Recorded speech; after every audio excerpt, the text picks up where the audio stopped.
Salut à tous, aujourd'hui au programme, on continue avec le 7R. On part faire les préparations pour les terrains des cultures de printemps. C'est parti!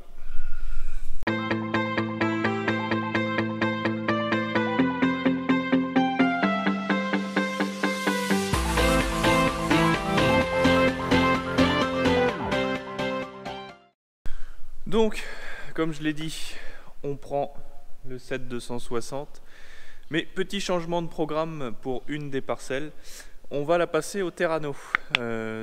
Tout simplement parce qu'on estime que la parcelle est encore assez propre en adventice, donc les mauvaises herbes, que cela nécessite pas forcément un labour, que les conditions climatiques là, de fin novembre, début décembre sont vraiment en pile adéquation pour pouvoir faire de la préparation au Terrano. Le tracteur devrait passer sans problème pour faire cette tâche-là. Donc moi, je prépare tout. Là, il me reste plus qu'à faire les carreaux sur le tracteur. La cabine est nickel. Le tracteur, comme vous l'avez vu dans le précédent vlog, je l'ai lavé, donc il est propre. Il me restera à atteler le Terrano, à le graisser. Et puis, on se retrouve au champ. En direction la parcelle. Bon, j'ai tout préparé, le Terrano est attelé. Bon, je vais pas filmer hein, parce que je vais commencer à savoir comment que ça se passe. Hein, et puis, donc moi je vous retrouve à la parcelle et on parle de tout ça une fois que j'ai tout mis en route.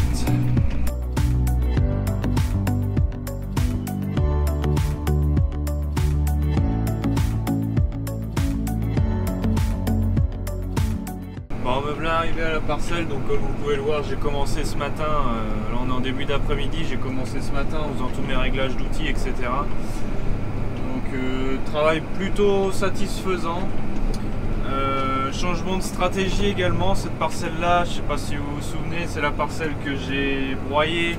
Je vous mets le lien de la vidéo en haut. C'est la parcelle de 55 hectares, donc il en reste une dizaine d'hectares qui ne sont pas broyés pour le gibier. Et donc le reste, on va le passer au Terrano. La parcelle a une bonne structure. Quand j'ai tourné la vidéo du broyage, en fait, on était dans une période de l'année où il y avait énormément de pluie. Enfin, énormément, ça allait encore. Mais il y avait pas mal d'eau et on voyait sur les cartes météo que ça voulait pas s'améliorer. Donc, la raison principale aussi, c'était les conditions météorologiques qui ont fait que on devait labourer cette parcelle-là parce qu'elle n'est pas sale. Le couvert a fait une belle structure, donc c'était quand même dommage de retourner ça, très honnêtement. Et en fait, la météo s'est améliorée tout le mois de novembre. Là, on est le 2 décembre. J'ai attaqué ce chantier-là donc le 2 décembre. Le labour sur l'exploitation, c'est vraiment uniquement du désherbage. C'est pas ou alors en fin de saison de semis quand les déchômeurs ne passent plus du tout. C'est vraiment le dernier recours qu'on a, c'est la charrue. Mais là, actuellement, des conditions vraiment favorables à faire un bon travail du sol en simplifié au Terrano.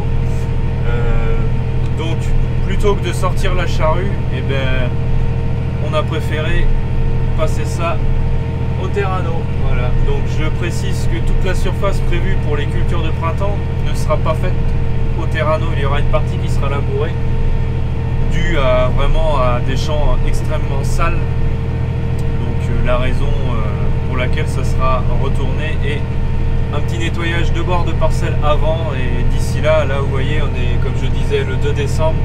Les conditions commencent à redevenir assez maussades, c'est pour ça que je vais essayer de me dépêcher de faire cette parcelle-là. Au Terrano, du labour ça passera toujours, mais Terrano ça passera pas sans septembre.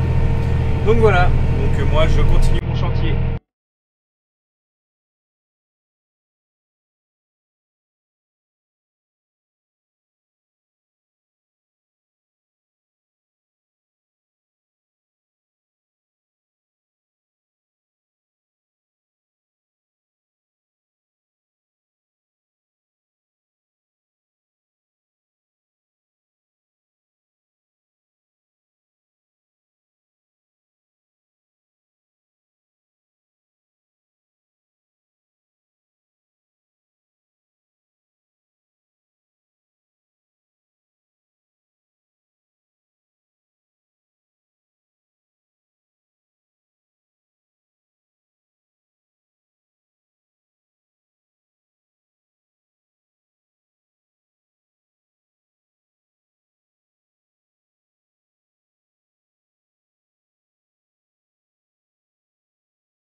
Bon, nous voilà au deuxième jour, préparation de sol au Terrano. Le temps est en train de changer, donc défi de la journée, essayer de finir. Et à mon avis, ça va être tendu.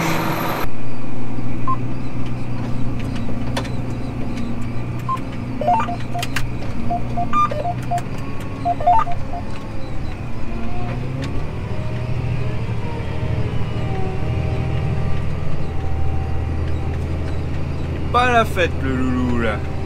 Dès qu'on renquille les dents dans le sol, ça le calme un petit peu. Comme quoi, on a besoin d'un minimum de puissance quand même quand on veut travailler des terrains. Mais bon là je lui en demande quand même. Je vais à des vitesses entre 9,5 et 10 km/h planté à entre 10 et 15 cm. Ça le fait tirer, ça il fait pas de mal. Comme on peut voir sur l'écran, charge moteur, je suis toujours à fond. Comme quoi ça n'a rien à voir avec du déchômage superficiel, hein. Pas suer, comme je vous ai dit, déchômage superficiel, etc. Bah, c'est logique, il va se balader, mais par contre bah, là dans les cas comme on a là, on a vraiment besoin d'un petit peu de puissance, quoi. Son gros souci à lui, c'est vraiment ses pneus qui arrivent au bout et qui le pénalisent fortement. Mais bon, faut essayer de faire durer les pneus au maximum dans nos terres. Là vous voyez le tracteur, 3300 heures, les pneus sont déjà HS, non pas par une mauvaise pression ou un mauvais lestage, mais plus dû à une usure de hachage, il n'y a pas d'autre mot, par du silex, car 90% de l'exploitation c'est que ça, quoi. Donc bah, les pneus sont carrément fusillés bien comme il faut. Bon, allez faire un petit tour dehors, voir ce que ça donne. Allez.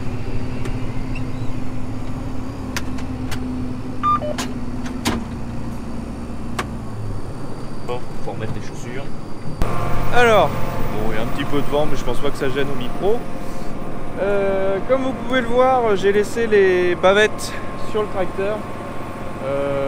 Bon, c'est un petit peu gras par endroit, donc je me suis dit on va les laisser. Si ça peut faire gagner un peu de propreté au tracteur, on va les laisser. Donc là je suis sur une préparation de sol entre 10 et 15 cm. Ça sert à rien d'aller plus profond, tout simplement parce que bah là déjà comme on peut le voir, c'est des terres encore avec de la caillasse, hein, pour pas changer. Ça sert à rien tout simplement parce que le couvert s'en est un petit peu occupé, quoi, d'aller déstructurer un petit peu en profondeur. Quand on voit des tiges comme ça, c'est quand même descendu assez profond, bah, à la profondeur du déchômeur, hein, quand on regarde bien, mais pivot assez droit, donc plutôt correct. Le fait aussi de ne pas descendre trop profondément, c'est si jamais il y a des graines d'adventice, donc mauvaises herbes, qui sont légèrement résistantes aux herbicides, etc. Et que si une année on devait relabourer ou quoi, ça éviterait justement de trop mélanger l'horizon qui est labouré, même si on fait des labours entre 20 et 25 cm. On pourrait descendre avec le Terrano sans souci, hein, le tracteur l'emmènerait. Surtout dans des conditions comme ça, parce que je sais pas si vous voyez, mais franchement, vous voyez, regardez les roues du tracteur, ça colle pas, quoi. C'est vraiment top comme condition. Donc l'avantage du Terrano, c'est que les dents sont quand même assez resserrées par rapport aux autres déchômeurs à dents de ce type là. Le déflecteur à l'avant, lui, la terre va remonter dessus, donc il va y avoir un meilleur foisonnement, donc un meilleur mélange pour le premier horizon travaillé. Et puis rendu final, eh bien, tout est mélangé, tout est rappuyé. Bon, le rouleau, certes à cette époque de l'année, rappuierait peut-être un petit peu de trop, mais c'est pas des terres qui vont se fermer durant l'hiver. Des terres à cailloux comme ça, généralement ça se ferme pas, quoi, hein. Le plus chiant, c'est sûr que si j'étais vraiment dans des terres limoneuses, argileuses, etc., qui ont tendance à se refermer l'hiver si on les ouvre pas, ou qui ne sont pas tenues avec un couvert, eh bien, aurait plus tendance à devenir plus contraignant. Mais ici on peut passer avec un rouleau, il n'y aura pas de souci particulier. Et puis comme on peut voir, même sur le rouleau ça colle quasiment pas, quoi. Donc c'est vraiment des conditions qu'on n'a pas eu depuis quelques temps pour pouvoir faire du chantier comme ça. Donc voilà, petit tour d'extérieur. Donc comme on peut voir, ça brasse plutôt bien. Le tracteur se balade, entre guillemets, hein, il tire quand même, mais on va dire qu'il ne patine pas. En patinage, je dois être aux alentours des 10%, ce qui reste quand même très correct. Quand je vais arriver sur des plages de 20%, là non, faut arrêter. Mais là honnêtement, le tracteur, malgré des pneus, comme je disais, est quand même déjà bien attaqué. Grippe quand même un petit peu sur du sol que je n'ai effectivement pas travaillé volontairement. Qui reste sain sur le dessus, qui permet une meilleure adhérence, d'où le fait que le couvert a été détruit avec notre petit broyeur. Bon, peut-être qu'à l'avenir il y aura un broyeur plus large, qui sait, mais c'est vraiment le choix le meilleur pour faire de la préparation dans des conditions comme celle-là, quoi. Donc voilà, allez, on va continuer.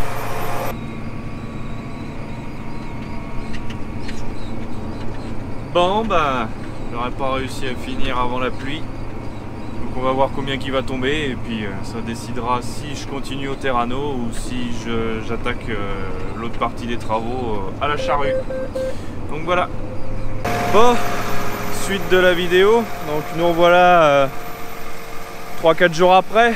Donc j'ai abandonné le Terrano parce qu'on s'est pris une quinzaine de millimètres. Donc pour l'instant je laisse ça tranquille. Et je pense que j'ai sorti un truc qui va plaire à certains, mais moins plaire à d'autres. J'ai ressorti les charrues. Donc là, je vais pouvoir enfin vous les présenter un petit peu mieux. Donc une charrue avant, 3 corps, Grégoire et Besson, en 16 pouces. Donc les versoirs qui sont dessus, c'est une charrue qui a été achetée d'occasion. Les versoirs qui sont dessus ne correspondent pas trop pour nos terres. Donc à l'avenir ils seront probablement changés suivant ce qu'on mettra comme charrue derrière, si renouvellement de charrue oblige. Bon là je viens de démarrer, l'huile est froide, donc les timings etc correspondent pas trop. Donc derrière une charrue 5 corps Grégoire qui commence à fatiguer un petit peu, quoi, qui a vu quand même pas mal d'hectares, qui a souffert sur différents tracteurs, qui a commencé à l'époque sur un 135 chevaux et qui aujourd'hui se retrouve sur un 260. Donc ça fait un peu beaucoup pour elle. Donc là je suis parti à labourer des terres, donc c'est des argilo-calcaires, donc des terres assez pénibles à labourer, ça. Ça fait pas un labour magnifique non plus. Une terre très superficielle, si on descend un tout petit peu de trop, et ben on va ressortir du blanc. Vous le verrez sur les images au drone, hein, par endroit j'ai pas le choix. Si je veux que ça soit à peu près plane, il faut que je ressorte un petit peu de blanc. Donc voilà. Donc nous voilà en cabine. Je sais pas si vous voyez derrière moi, mais la charrue n'arrête pas de sauter, etc. Beaucoup de pierres dans ces champs là, donc des terres où il ne faut pas rouler très vite, de peine d'y laisser un morceau, mais même si on ne va pas vite, on peut y faire de la casse. Cette charrue là, personnellement je l'ai déjà cassée en deux au niveau de entre le 4e et le 5e corps. Pourtant Grégoire c'est du solide, mais bon, c'est des choses qui arrivent avec de l'usure, hein, tout simplement. On n'a pas la chance d'avoir des terres, moi j'appelle ça du chocolat, du Nesquik ou du Benko. J'ai pas la chance d'avoir cette terre là, hein, mais le boulot se fait quand même. Il y a quand même de la récolte au bout, mais bon, bref, je suis pas là pour me plaindre, moi je suis que le chauffeur à la base. Là je sais pas si vous voyez, mais pauvre charrue là, elle morfle sévère.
Bon, allez, après quelques péripéties avec la charrue, on va pouvoir continuer le chantier. Donc là, ce qui m'est arrivé, c'est que le carbure c'est bien, mais sur une charrue c'est pas ce qu'il y a de mieux. Si je vais chercher par là, c'est que le carbure va rester. Je parle sur mes. Là, ce que j'ai eu comme problème, c'est que mes pointes et mes socs sont rudement usés, mais le carbure est encore dessus, donc ça va user derrière le carbure et mes têtes de boulon vont sauter. Donc, limite à perdre la pièce. Donc, quand tu t'en rends compte à temps, c'est bon. Quand tu t'en rends compte trop tard, c'est trop tard. Et puis donc là je m'en suis rendu compte à temps, j'ai une pointe où la tête de boulon était usée, donc la pointe a tourné sur un quart de tour. Donc en levant je me suis rendu compte que ma pointe s'était barrée. Donc j'ai démonté pointe et soc, j'ai tout soudé, ça au moins. De toute façon mort pour mort, là c'est pour finir la campagne. Il va me rester une petite une quinzaine d'hectares à labourer. Donc ça finira bien la campagne et puis on repartira sur une base soc non carbure mais pointe toujours au carbure, ce qui permettra aussi à ce que les boulons quand on les démonte ils soient beaucoup moins chiants à démonter, parce que là quand c'est grippé avec des jetards et de la terre, je vous explique pas, surtout que mes têtes de boulon sont déjà sur ces socs là, je les ai déjà soudés 2 fois, donc je peux plus les défaire. Donc là, à force de raboter la tête du filet pour pouvoir revisser un écrou neuf à chaque fois, il commence à plus y avoir grand marge. Donc je suis reparti au champ pour continuer mon labour en croisant les doigts à avoir une après-midi tranquille pour pouvoir avancer. Je suis pas dans la même parcelle où j'ai fait les vues au drone. Je me fais attaquer là, comme on peut voir derrière. Il y en a, elles sont contentes, hein, comme quoi il n'y a plus de vie dans les sols, bien sûr. Enfin, bref, on va pas faire un débat là-dessus. Tout ce que j'espère avec ma maniaquerie, c'est qu'ils vont pas me bombarder mon tracteur qui est tout propre. Sinon, ça va pas le faire.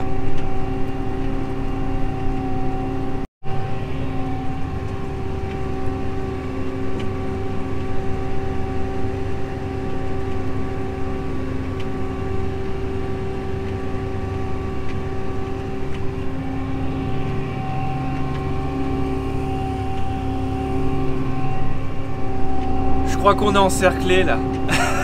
Et il y a un peu de monde aujourd'hui. Ah bon. Si elle trouve à manger, tant mieux pour elle. Hein. Je vais vous expliquer un petit peu tout ce qui est fonctionnement, etc. Surtout comment moi je l'utilise. Donc je me sers pas de Litech pour la charrue avant. Je m'en sers uniquement pour la charrue arrière, pour tout ce qui est montée et descente du relevage. En même temps, ça va m'activer le pont avant, parce que j'aime bien, moi ce que j'aime bien c'est couper le pont avant en bout de champ. Je trouve que ça tire moins dessus, ça permet de mieux braquer. Et aussi ça m'active et désactive le différentiel, donc le blocage de différentiel. Donc le blocage de différentiel, c'est en fait quand vous avez un tracteur ou même un 4x4 ou une voiture, quand vous allez tourner, il y aura toujours une roue, la roue intérieure va toujours tourner moins vite que celle d'extérieur. C'est un peu le même principe pour un tracteur. Moi le but pour le tracteur, c'est surtout dans un champ, il suffit que j'ai une roue qui patine plus que l'autre, donc je vais perdre en adhérence. Donc moi le principe de bloquer le différentiel, ça permet que les 4 roues tournent à la même vitesse et permettent au tracteur de gripper un petit peu mieux au sol. Bon ben voilà, le champ est terminé. Fin des labours d'hiver sur ce site. Donc je précise qu'on fait de la prestation. Donc quand vous me verrez dire ce second site ou chose du genre, c'est qu'on n'est pas sur l'exploitation, on est chez un client. Donc voilà, bon bah moi j'ai plus qu'à rentrer. On se retrouve au bâtiment.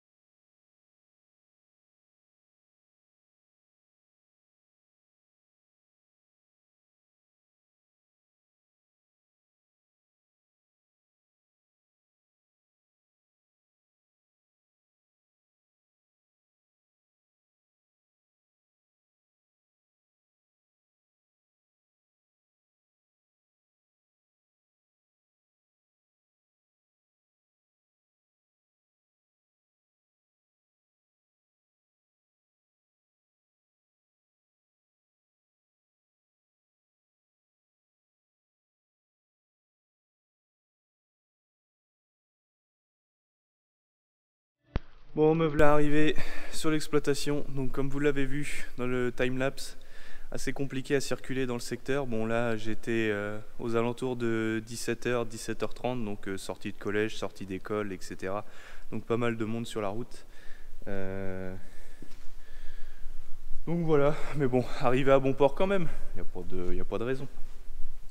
Donc là j'ai fini avec la charrue frontale, il me restera 2 petites parcelles à faire, mais uniquement avec la 5 corps, pour une question de manœuvre. Donc la charrue frontale, je vais la nettoyer, la laver, graisser tout ce qui est graisseur, etc. Point de pivot, articulation et tout ce qui s'ensuit, donc un entretien normal. Mais aussi graisser les versoirs pour ne pas qu'ils rouillent. Donc voilà, on arrive à la fin de cette vidéo. Donc je vous rappelle également que j'ai une page Facebook et Instagram. Je vous mets les liens dans la description, n'hésitez pas à aller y faire un tour.